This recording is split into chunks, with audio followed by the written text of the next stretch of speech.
Hey folks, we're back and I'm your host VKP. Good morning from beautiful Circuit World here in Blue Ridge, Georgia. Now a couple changes to the format this morning on the All-Star Political Panel.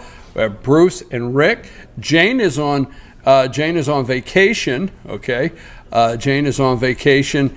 Her and Dr. Whaley, so she won't be with us today. She'll be back next week. But a little note here, we want you to keep an eye on our Facebook page, fetchernews.com Facebook page, and FYNTV Facebook page for all the developing marketing that's going on. Candace is in development of doing her own show, so we'll be bringing that to you March 1st. So Candace will be moving and doing her own segments starting March 1st, so we're happy for her, but we're going to have a whole lot more on that. So follow us all through the next 3 weeks getting ready for Candace's first show in March. Guys, how are you? She graduated, huh? Yeah. Yeah, well, you know, she always, when Candace came on board or came to the panel, she wanted to get with the panel and get more comfortable in doing this, but she always did want to do a 30-minute segment. We talked about that from the onset. Veterans, I mean, I think we know her husband's an Army Ranger, and she's very involved in a lot of benefits and things to honor veterans and stuff like that. So she wants to work on some more subject matter. Good for her. That, you know, that we do here, but we don't get in detail. She wants to work on more things like Memorial Day specials, Veterans Day specials. She wants 4th of July special. Yeah, she wants to focus on patriotic things, more patriotic things like that. So, and that we knew from the onset, so we're excited. And she was able to use this time here to get more comfortable in doing a show. I mean, you know, we all have our first time doing shows and getting comfortable doing it. So, and you're a regular now there, Cub fan. Yeah, right. The Cub fan. So, what do you think? I played the wild card on you this week. We're not going to go into detail on that yet. That's inside, but a lot of fun. Yeah. Where do we start? We have all kinds of time. Pretty boring week.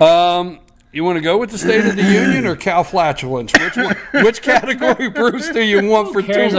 I'll take cow flatulence for 40. Who cares about cow flatulence? Obviously the socialized Democrats do. Humbug. All right, so we start with State of the Union?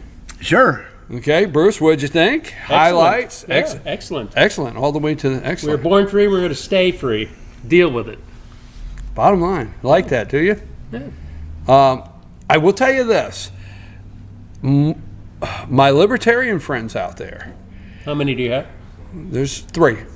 But anyhow, no, my And you know who you are. My libertarian friends out there, there are several things that they're not pro-Trump. I mean, I read their posts, there's several things.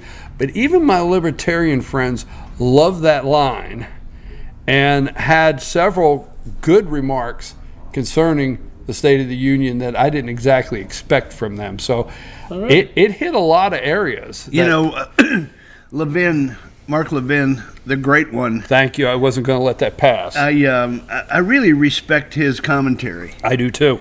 I mean, he's really a go-to guy, and he couldn't say enough about the State of the Union. He said it's the best one since Reagan, and it rivaled Reagan's speech. He said that it wasn't just bingo, bango, bongo talking points. It was Bongo, bongo, bongo. Yeah, it was personal insight. It was achievements. It drew people in. The applause at the front end was staged perfectly. They had a lot of applause moments, and then he drew the Democrats in and just absolutely made them look like fools. Well, you know, I agree with Levin there, and I like what you're saying because I thought the State of the Union took where we have come from. I mean, how can you not get emotional over Holocaust survivors, World War II veterans? I mean, I think it took where we have come from, where we are at now, and where we need to go. And I think he pulled all that together as well as I've ever seen. I have never seen a State of the Union address, and I watched everyone, even with Barack Obama, whether it bothers you or not, but I watched because I always watch the Democrats' State of the Union address, because I was taught years ago, my dad taught me years ago, when a Democrat gives State of the Union address, every time they invest in something, your taxes went up. So I would always watch the Democrat State of the Union address to hear all those great investments in our future that they were making. So, but anyhow, that being said, you know, Brett Hume, okay, Yeah. he comes on, Brit.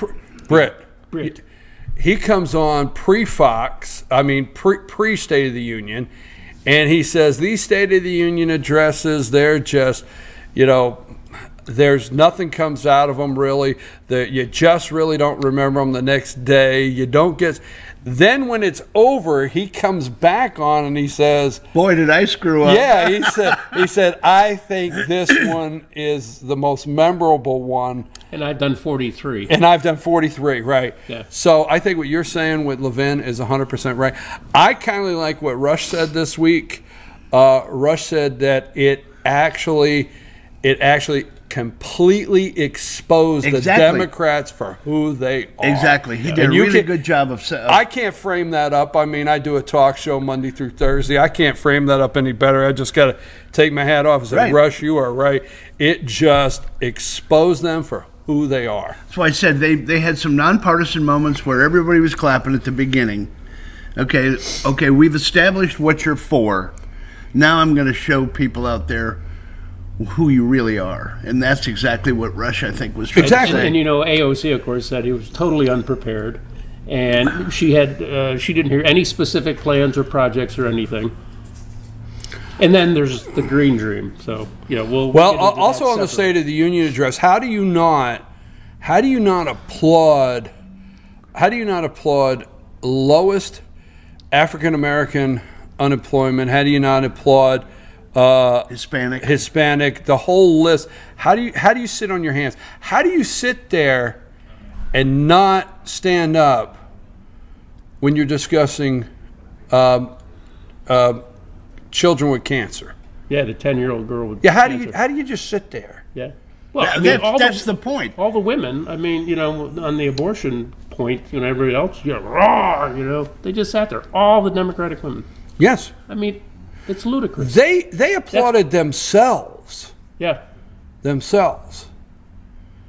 But I have to say, you know, this is probably one of those, you know, I'll lose a couple points with the ladies out there on this one, but you're already in a minus situation, right?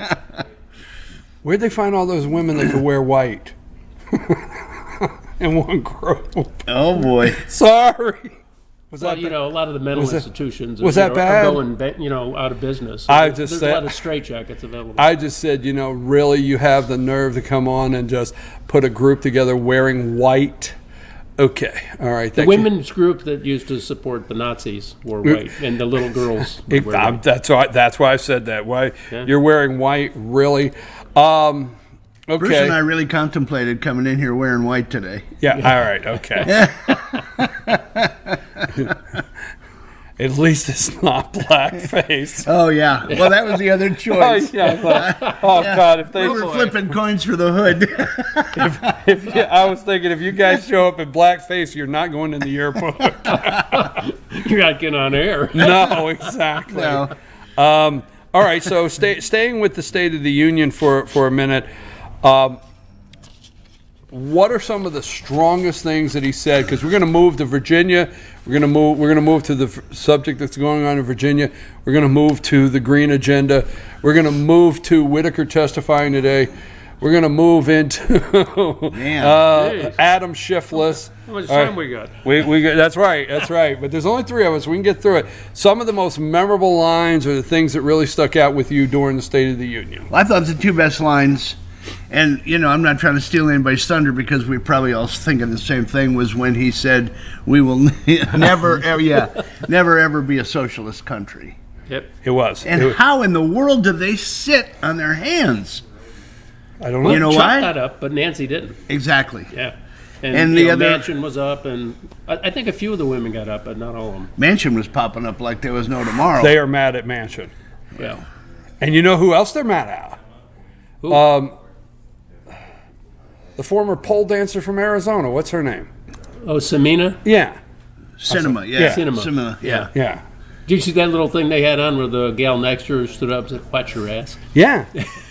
She was getting up. And the reason I said that, it was really funny. That was Klobuchar from Minnesota? No.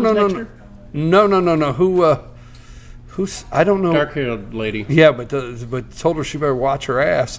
Stood up. But Cinema, right? Yeah, Cinema. She's the senator from Arizona. And the reason I said that is she has showed up dressed out a couple times. There's some pictures on the internet of how she is dressed in the Senate. And there's been some references that she, was dressing like, a pole dancer. Yeah, exactly. So anyhow, The other line that really stood out for me was the obvious one. While the Democrats push for open borders, the same politicians live behind gates and fences. Mm-hmm. And Absolutely. I thought that was. I thought that was. You could just see Nancy continue to suck the veneers off of her teeth while that was being said, because it was directed Not the right at veneers her. right off her teeth. Did you see the other one? They're like, she's with those papers, and everyone's going, "What is it? A menu or this or that?" Yeah, how would you feel if we stood here? I think One she of was them said, like how to use Fix-It. I think she was texting behind there. I think she was texting. No, or something. she's not that dexterous. Is she don't think so? I don't know. I don't think she was texting, but. Yeah, I think not socialist country. That was a great. That looked one. like a Chinese menu Yeah. back there. One of those big ones, like Yeah. Yeah, and the other one was Seinfeld? Yeah, it wasn't great. It was funny. He said, "Wait a minute, don't sit down. I think you're going to like this." For me, I could just keep going on and on with. Yes, we're not a socialist country. That was hit out of the park. Mm-hmm. Just one line after another. But for me, let me just take it from here. If you would ask me if I thought that Donald J. Trump from Manhattan, from Queens, New York, a New Yorker, would be today, as I sit here, the most pro-life president in my lifetime, I would tell you you're wrong. I would have never thought, I have to tell you, never thought that this guy would come out and end up being, and he is. Most outspoken. Yes. Yeah. Yes. I mean, George Bush, I think, was there, but I mean, he just never said anything. Right. Yeah. And this is the most pro-life. Well, when I say pro-life, his actions, his actions are pro-life. His words are pro-life, and he's not afraid to say it. Yeah. And I think what happened in New York, what is preparing to happen in Vermont, I think what is happening, New Jersey, Rhode Island, New New Mexico's Jersey, coming. New Mexico, and I think with what we heard in Virginia, that is the moment for me in that speech, is him standing up for life. Mm-hmm. And I think this country not accepting the sanctity of life is, if you'll look at some of the downhill societal slide that we've had. I mean, so he did the same thing when he was campaigning, when he was he was going up against Hillary in those debates. That's when he came right out of the box with it. Well, with the pro-life stance. Yeah, he did. All right, Virginia. Should the governor resign? Do you think he should resign? Yes. I got a real problem with the whole thing. I don't know if you want to get into it. Go with it. I mean, we always love when you have a real problem with the whole thing. I don't understand why the focus is so pointed at a couple of pictures in the yearbook. Granted, they were wrong. Where is the outrage for what he said on the radio broadcast? Where's the outrage about the medical school putting the picture in their yearbook?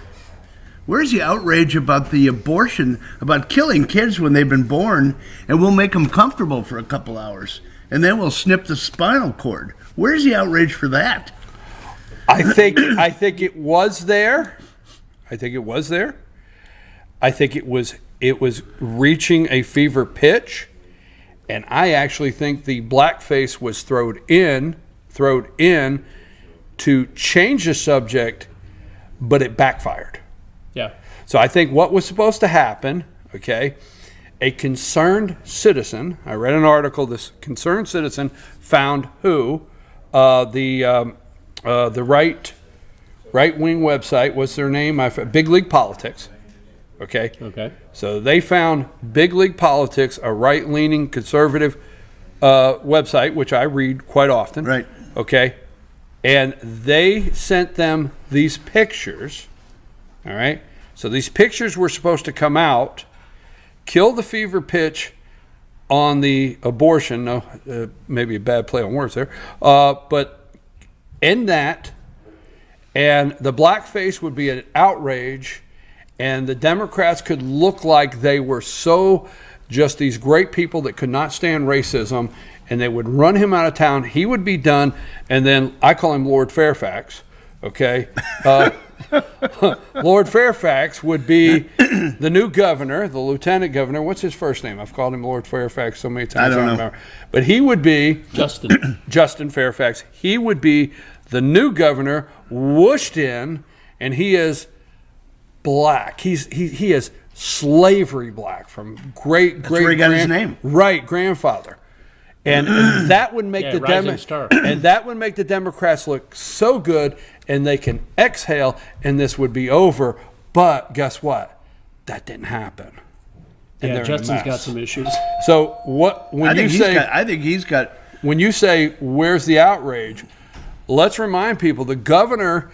I did a timeline on the show. We did the calendar on it. We did a calendar on it, and the governor of Northam of Virginia said on a radio show, one of the delegates introduced a bill, and when asked, hey, when the mother is dilated, can this bill, and she finally said yes. My bill allows for that. My bill allows for that. Good, exactly, Bruce. So when that happened, the governor's going to go on the radio show the next day. And defend it. And he says, what did he say, Rick? Tell the audience what he said. He said that what we're going to do, we're going to assess the situation. We're going to let the baby be born. We're going to make the baby comfortable. Infant. The word he uses, infant. When the infant's delivered. Yeah, when the infant is delivered. Bad choice of words, right? Oh, boy. When the infant, and the follow-on then is infanticide. Right. And then we're going to make we're going to collectively make a decision whether we should let the infant live. Yeah, yeah. Right. And then, of course, all the backup now is like, oh, wait. You guys are misconstruing it. Yeah. It's a non-viable infant. Yeah, all of a sudden it becomes non-viable to cover if it's non-viable, there'd be no reason to resuscitate. And he said, based on the decision, they would resuscitate. Mm-hmm. Okay. Mm-hmm. That blew up because I don't know the polling. Someone's going to argue and say 10% or whatever, but it's as low as 8% of America says, I'm okay with that. Yeah, exactly. So 92% of America says no. And that's where and this is even the people. Now there's people out there, and we don't want to we don't want to go down that road just like a time, but there's people out there that are pro-choice, that are in the camp of no. Not 98% of America says no, we're not going to be okay. If you've come up to the term of delivery and then you're going to deliver, no, we're not going to be okay with that, because a lot of people have seen the dismantling of the parts to abort in late term, and it's a little different. Well, did you hear that one doctor a week ago before a Senate committee? I mean, he graphically told them what happened. You pull out this, you pull out this piece, you pull out this. Right. And I don't want to say anything to offend people, and don't take that wrong, but in the first part of the pregnancy, some out there still say it's a blob or whatever. If that's what you understand what it's, I'm not saying that, but thank you. No, you know better than that. I'm not saying that, but there's people that are pro-choice. First trimesters. Right. That's what they think. 20 weeks. But even the people that are pro-choice, when you get to that late term, they're even like, no, this is no longer what I think Now, I don't believe that. Yeah. I want to be clear on that. You know that. But the people that think in that first trimester that, you know, it's a blot now are not okay. Yeah. So anyhow, the governor of Virginia, he goes down that road and it blows up, and you want to know where the outrage is? I think the president knows the outrage is there. I think it's a campaign issue. Oh, absolutely. Big time. But I agree. There's so many campaign issues in that one, you know, envelope of the. Excuse me, he was agreeing with my point. Back away. I agree with you. When he said he was agreeing with my point, you jumped in. I had to back you up. Go ahead. Go right ahead, sir. No, anytime you start the sentence, I agree with your point. It was a calculated, you know, plot to, like, you know, move the subject off of abortion to, you know, the blackface thing. Yeah, it was calculated. It's a much, you know, less intense issue, less of a campaign issue. It was to move it off the issue of abortion, one, and two, Virginia. Okay, let's look. Northam is not just the guy that won an election. The Virginia Democrat Party is so corrupt. I mean, you got to look. Who are the two senators from Virginia? Mark Warner and Kane. And Kane, right? Yeah. Who was the governor before Northam in Virginia? Terry McAuliffe. Mm-hmm. We all know, not going in great detail, who Terry McAuliffe is and how close he is to the Clintons, right? Mm-hmm. If you go back to Warner, Tim Kaine, then there's a blip. There's a dark mark, according to the Republicans, and it's Bob McDonald or McDowell? McDonald, right? McDonald. And what did they do? They ended up running him out of town, putting him through court, and I think he even went to jail, right? Yeah, and divorced his wife. And his wife, right. Yeah. So they got him out.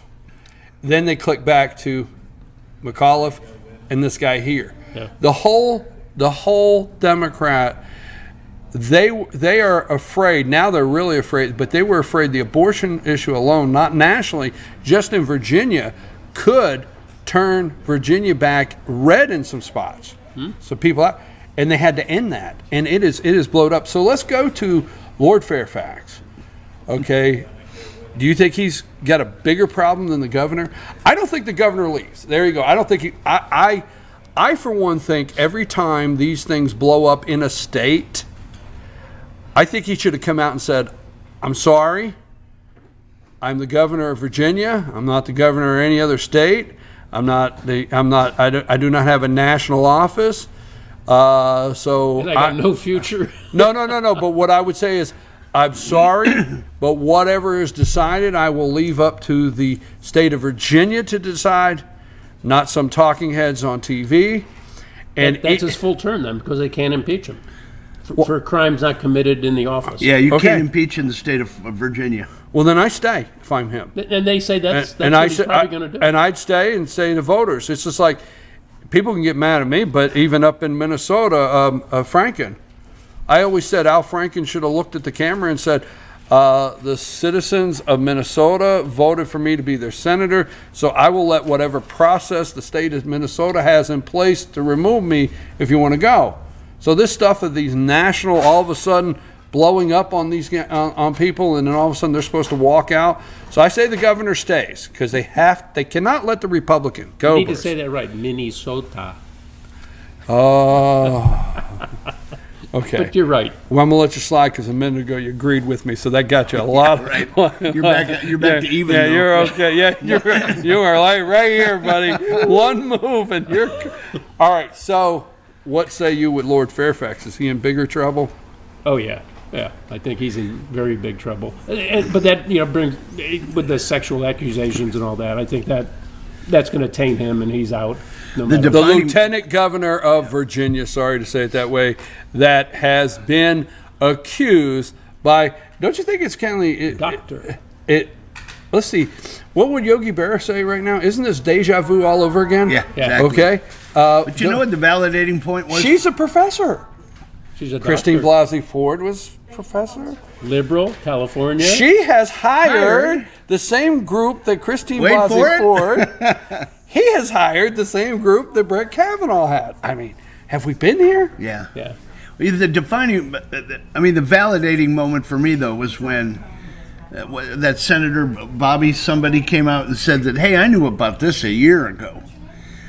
Oh yeah, the other Virginia state. Yeah, Yes. which took away all of the mumbles and garbage about, oh, this was just a setup.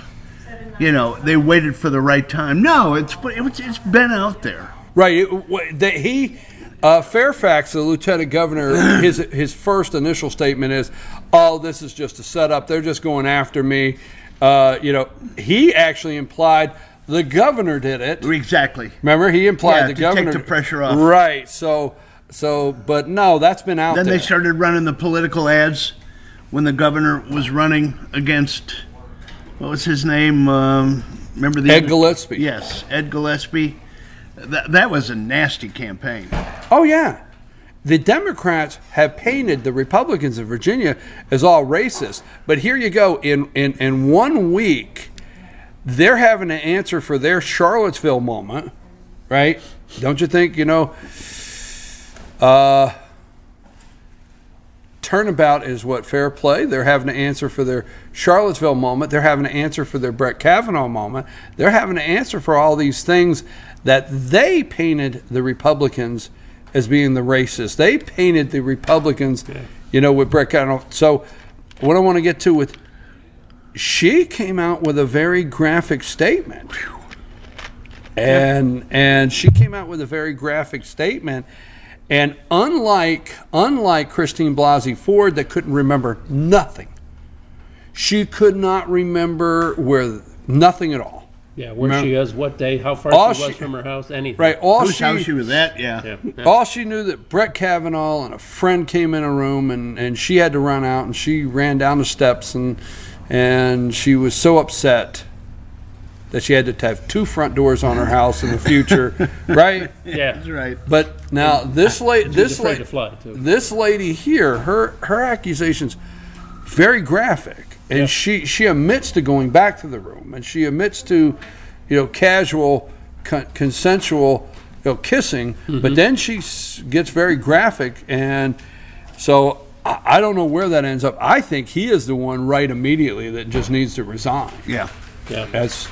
And then we have the Attorney General of the state, right? He thought he was in a rap gang band in the 1980s. Yep. Just blackface. It's just amazing. But I heard one thing: the Deputy Attorney General is a female black lady, and they're talking about if he resigns, she gets promoted. She becomes the next third in line. She becomes ahead the of next the Republican who's fourth in line. Yeah. Interesting. That's exactly what they're. I don't agree right with now. that. Who put that out? Because It's been out there. Yeah. I don't know who put it out, but And it's, I don't know if it's the staffers did that. yeah. And I don't the know. staff- no. I disagree, and I disagree for a reason. I don't know because if it holds water though. there wouldn't be a succession list. Now the Democrats are figuring out today how not to end up with number 4, Kirk Cox. Okay, that is the delegate. No, speaker you're missing something, I think. Yeah. No. Hold on one second. What Bruce is saying, and I think what they're putting out there is the third in line Heron. immediately resigns. Gone. She is then elevated into the legitimate third She goes position. from deputy to full attorney general. Then all of a sudden they start Bada bing, bada going boom. down the line. Okay, I did miss that. Thank you for putting No, that out here yeah. on Worldwide TV that I missed some. But you're 100% right. Not 90. He's 100%. We're going to give it to him. So what you're saying is, I'm in the lead now. Kurt, for the confusion out there in Virginia, Kirk Cox, is that his name, or Cox? Right? Kirk? Yeah. He is the Speaker of the House of Delegates, but he happens to be a Republican in Virginia, and he is the number 4. Right. So if the succession would go, if the governor resigned today, then it would go to the lieutenant governor, and then if he resigned, it would go to the attorney general. If he resigned, it would go to him, the Republican. That is All correct. right, so stay there with me for a minute. Yeah. So the Republican, and right now in the state of Virginia, they're trying to do everything in the world to make sure it's not a Republican, because he became Speaker of the House of Delegates by the old fishbowl pullout, which is really interesting. But that being said, so what you're saying is the maneuver could be The Attorney General resigns He's the today. first one to quit. First one. Right. All right. So that's where you moved him to 1. That's it. He quits. Yeah. There's still a governor, and by that point, the governor actually probably has the ability to promote The black female lieutenant Right. attorney general. He can appoint her to Attorney General because the other 2 are still in place. Correct. Then they back up and start resigning. That's exactly And they get her. Yep. Yeah. Yep. Interesting. Can't make this stuff up. Can't make it up. Why So, don't we jump to the response to the State of Union? let's jump to Own that. Miss Stacey Abrams. Oh my God. They thought, like, initially everyone was saying, is she on a green screen? Because she looked like shimmering out there. Bruce, come on now. I'm disappointed because, she did highlight that truck drivers have to buy their own trucks, and her dad had to walk 20-some miles to work. Bruce, come on, man. Hey. Do you realize, are you sitting here today not realizing that truck drivers have to buy their own rigs? I just want your opinion on, like, that setup. It seemed really weird, didn't it? Like the 29 people behind her, kind of like, are they really there or is it fake? No, they staged all of that to make it look like it was a big group behind her. Mm-hmm. Actually, there was a story that came out But they were that so showed, far behind her. Yeah. They were between her and the buffet line.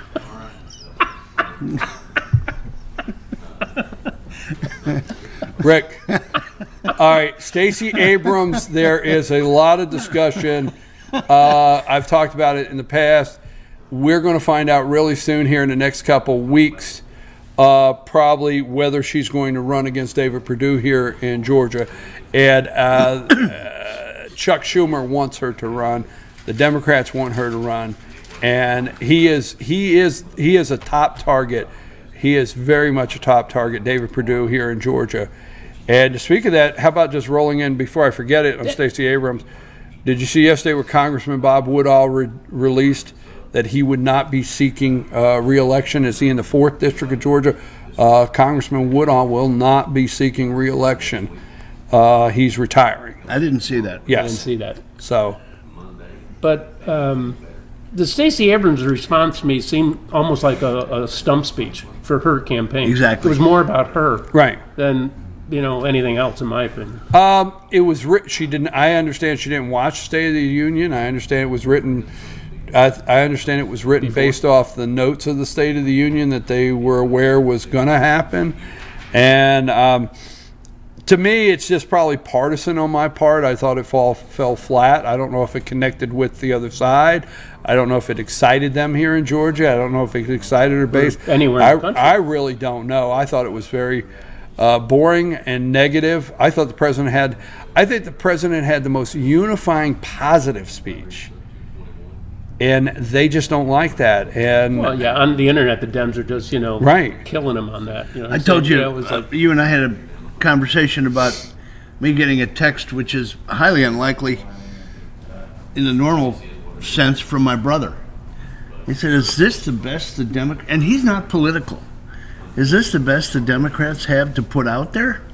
And and who are those women back there? Where did they come up with them? campaign staff. Yeah, exactly. I call her Michael Strahan's little sister. Exactly. So anyhow, so the Democrat response I thought was poor, flat, but that's me, I guess. And the president had the stage. The next morning, all the negative media went after him, and just clearly went after him and said he attacked. I think he was correct. I think he laid down when he said peace and legislation cannot happen with war and investigation. Yeah. Is that right? Yeah. Now the thing is I don't know if that's the correct quote, but to realize It's close. I did that off the top of my head, and that was that really, I took that away. Peace and legislation. I mean, if the country is going to live in peace, and we're going to get some legislation done for the American people, and that's what they want, we can't do it under the guise of war and investigation. And what does Adam Schiff do yesterday? They may exactly. Okay. Now, here's the thing that's interesting to me, and I'm listening this morning on MSNBC. There you go again. All right, and here is what gets me, folks. They are launching this deep investigation into Trump's personal finances. And one of the bullet points that they say is important to find out is if the president and his family have used their position for financial gain.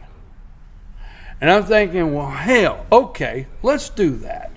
And while we're doing that, let's take every single senator that went to Washington, D.C. worth $250,000 that's now worth $8 or $9 million. Let's see how many of them, really, you're talking about a billionaire that came in office with his money. And we're going to see if he and his family has used his position for financial gain. Oh, and we'll get his tax returns too. Oh, yeah. We got to have those tax returns. And Mueller's got all that already. If you don't think that Mueller's got his tax returns already, you're crazy. He's already got, of course. Yeah. It's Where do you think all these investigations go? I wish they'd garbage can. I wish they'd investigate Schiff. Because let me tell you, if you go down that rabbit hole, Adam Schiff, 28th District in the state of California, guess where that is? West Hollywood. Guess who is one of his biggest donors is? Ed Buck. You know who Ed Buck is? No. Ed Buck is the big Democratic donor that two guys mysteriously died in his apartment. Oh, yes. Ed Buck. Yes, okay. Anybody heard of the Standard Hotel? Check the Standard Hotel in the 20th District in West Hollywood. That's where 3 people were killed that worked there in a helicopter accident. They were getting ready to testify against human trafficking in the hotel. And guess what else is going on? Podesta's tied to him. Clinton's tied to him. Harvey Weinstein stayed there, has been tied to him. They've had so many investigated murders there because of the stuff going on in there. And who's pictured right in front of that hotel with Ed Buck? Good old pencil neck geek, Adam Schiffhead. Check it out. well, Do there the you go, research. folks. Do the research. Well, today, this afternoon will be, they will start an investigation. And this afternoon, they'll start an investigation, or not start an investigation, Whitaker, the acting AG, will testify in front of Nadler. Now, the controversy is supposedly Nadler was going to get him in front of the committee and hand him a subpoena, okay? And they said, no, if you're going to do that, he's not coming, you know? So supposedly Nadler has backed away from issuing this subpoena during this testimony this afternoon. He said, pull the subpoena or I'm not coming. Exactly. Pull the subpoena or I'm not coming. Now, that being said, for those at home, I told you earlier today, I think if you would like to see, because Jerry Nadler is the chair of the House Judiciary Committee, and if the House of Representatives under Democrat control would go after the president then for impeachment, it would go through this committee. That's where it goes through. So today, this afternoon, with Acting Attorney General Whitaker, the ranking member is a Republican. The Republican ranking member is Congressman Doug Collins. So today you will get your first look, truly. They've had other meetings, but today will be the first high-profile look at how Congressman Doug Collins is going to do as the defender. He's going to be Trump's top defender in the House Judiciary Committee, and we're going to see how he does today. He's been on your show several times. Yeah, he's going to be on next week. And you question him as you say, you know, you got to step up, and he said, "You watch, I will." Well, he has said, and he has been firm, and I get all of his press releases from the House Intel Committee there, and I've read the stuff, and there's been some meetings where he's already done some pushback, but today will be the first committee meeting that will be high profile that we're going to see today. We do not want to end, folks. We have time here. I've enjoyed it. We've had some great discussion, but let's go to quickly, Bruce. Pronounce her name, all 3 of them. Alexandria Ocasio-Cortez. Oh, I always wait for you to do that. Okay. Don't you have the radio? Yeah, he rolls it right out. She stands up. Now, Don't get laughing now. You're gonna I know I'm going to start coughing and laughing. She stands up and gives their new Green Deal yesterday.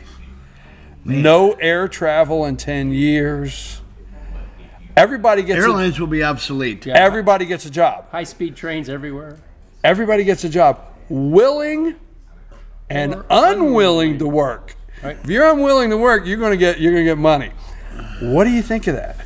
Oh, it's rubbish. I mean, it's just rubbish. I mean, there's no way in heck this non-binding resolution, which is still draft form, is ever going to go anywhere. I mean, it's just... And Pelosi knows it, and Pelosi created a climate change committee or whatever and didn't put her on it. How do you AOC knows it. I mean, this is just headline grabbing. How do you stand in front of the American people and say that you're going to build a high-speed train across the ocean? Just think about that. Well, I just saw something they're talking about the underwater thing, so they, get out of the wave action and all that. But can you imagine, like, being in a tube to Japan? Oh my gosh! Don't make me laugh. Okay, so we're not going to spend the time on that. Some of the go if you ban nuclear energy within 10 years. Yes. Okay, so then we have no way to defend ourselves. We've got no way. Build trains across the ocean and end all air travel. Don't invest in new technology of carbon capture and storage. Just plant trees. Just plant trees. Yeah. Rebuild every building in the country to meet exactly new codes. New codes. Yeah. We'll end all traditional forms of energy in the next 10 years. Well, does she know that, like, the fossil fuel industry, that's where, like, a lot of the plastics and synthetics come from? So you immediately throw the petroleum people out of work, the chemical industry, the airline industry. All these people are going to do what? Learn to code? I mean, is that like the new thing? Learn to code and we're all going to be happy?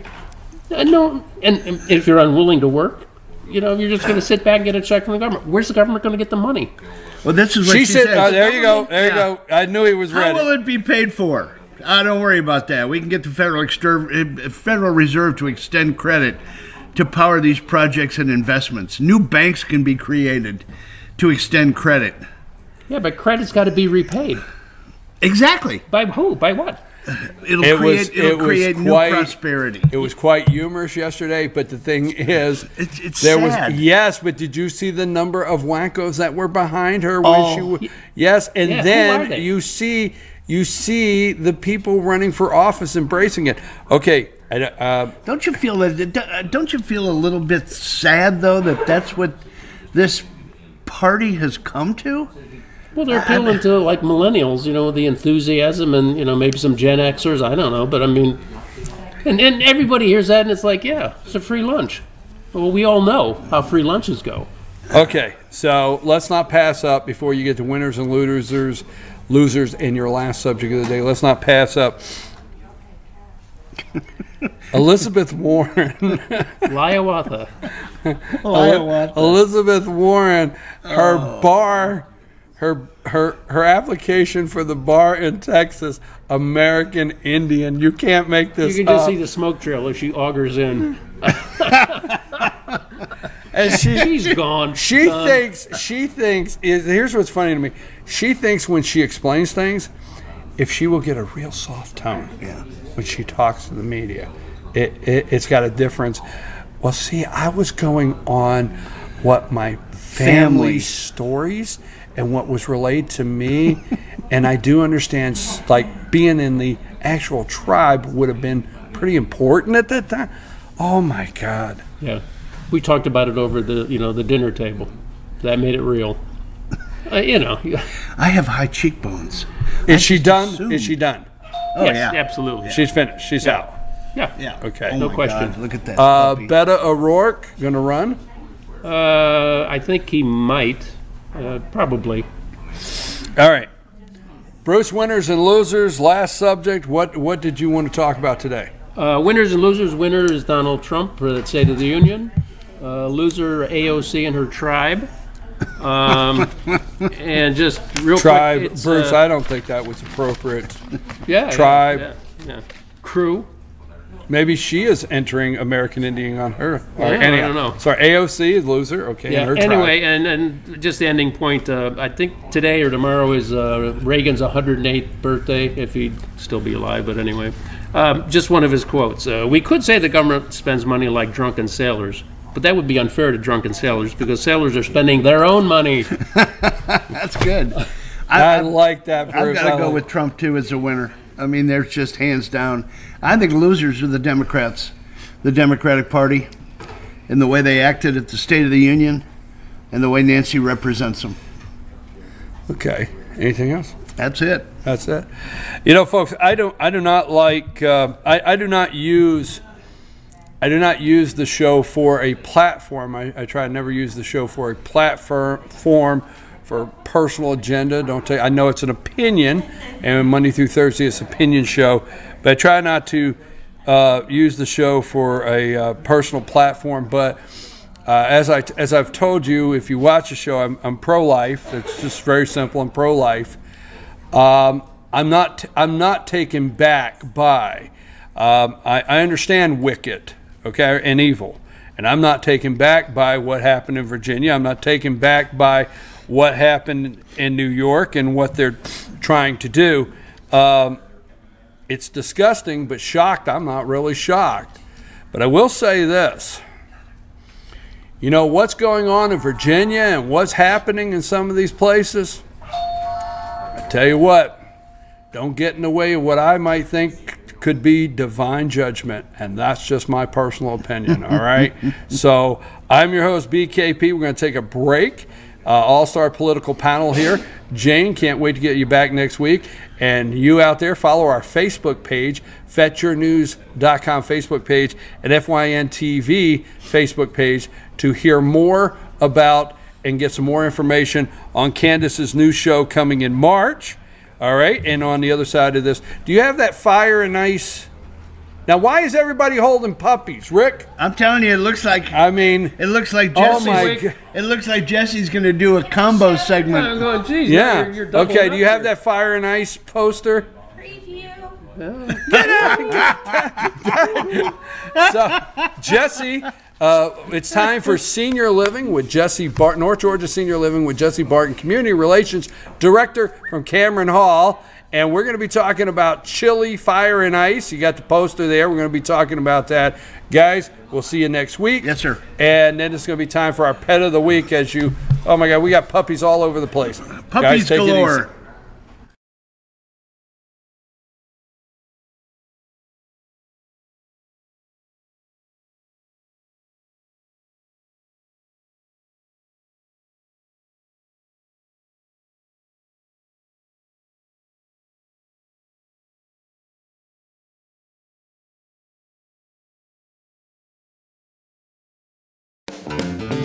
Ace is your helpful place for paint and home goods, tools, outdoor living, and lawn equipment. But did you know Ace Hardware of Blue Ridge is a little bit more?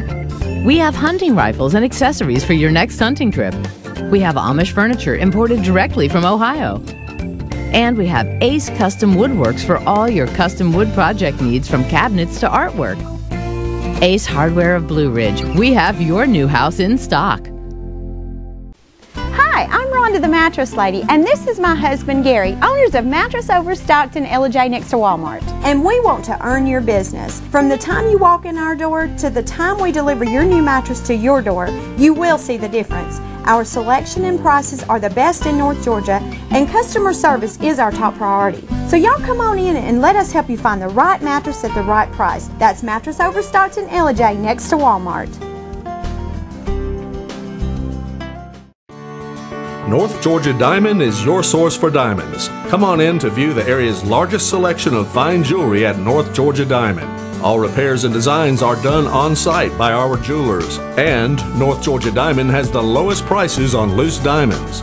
You can also sell your gold, silver, and coins at North Georgia Diamond between Walmart and Lowe's in East LJ. Locally owned by Bill and Allison Craig, North Georgia Diamond is your source for diamonds in North Georgia. In 1981, Reed Nicholson began selling tires out of an old barn in Mineral Bluff. Little did he know that he had just laid the groundwork for the most trusted names in automotive services in the Blue Ridge area. In 1997, Nicholson Tire Center became what it is today, holding the same values of faith, family, and great customer service. 2 locations to serve you, and the Blue Ridge location is currently expanding to offer fast service and the largest U-Haul provider in Georgia. Nicholson Tire Center, Blue Ridge, and Mineral Bluff. Circuit World, with multiple locations to serve you in Murphy and Franklin, North Carolina, Blairsville, Blue Ridge, and Ellijay, Georgia. Locally owned and operated since 1985. Appliances, electronics, and furniture. Name brand products like LG, Samsung, Dell, Whirlpool, Ashley, Catnapper, and more. No credit check, only 10% down on furniture, and only $10 down on any new lease purchase. Mention FYN10 for your special deal today at Circuit World.